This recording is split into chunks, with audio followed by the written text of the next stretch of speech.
Ευχαριστώ, κύριε Πρόεδρε. Μιλάμε για ένα σημαντικό θέμα που άπτεται της Επιτροπής μας. Χτες, στα κεντρικά κομματικά γραφεία της Νέας Δημοκρατίας στην οδό Πειραιώς, πραγματοποιήθηκε μία σύσκεψη ενημέρωσης και κατευνασμού των βουλευτών της Νέας Δημοκρατίας σε σχέση με τη μεγάλη κρίση στο αγροτικό ζήτημα. Ασφαλώς αυτό δεν αφορά τα κόμματα της αντιπολίτευσης. Δεν θα τα αφορούσε εάν σε αυτή τη σύσκεψη δεν συμμετείχε ο διπλοθεσίτης μεταβατικός πρόεδρος του ΟΠΚΠ και γενικός διευθυντής 2 διευθύνσεων της Ανεξάρτητης Αρχής Δημοσίων Εσόδων.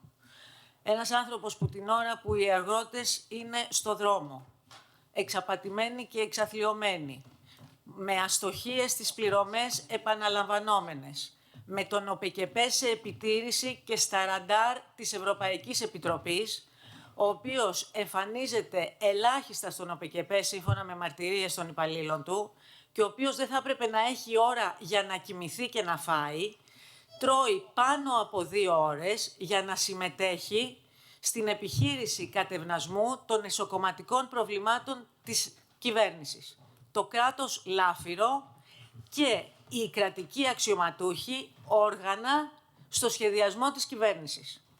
Κοιτάξτε, είναι προφανές ότι εγείρεται ένα μείζον ζήτημα για την αντικειμενικότητα, την ανεξαρτησία και την αξιοπιστία του κυρίου Καβαδά. Στερείται παντελώς θεσμικής νομιμοποίησης και τον καλούμε να υποβάλει την παραίτησή του σήμερα. Εκθέτει με τη συμπεριφορά του τη χώρα και τον ΟΠΚΠ.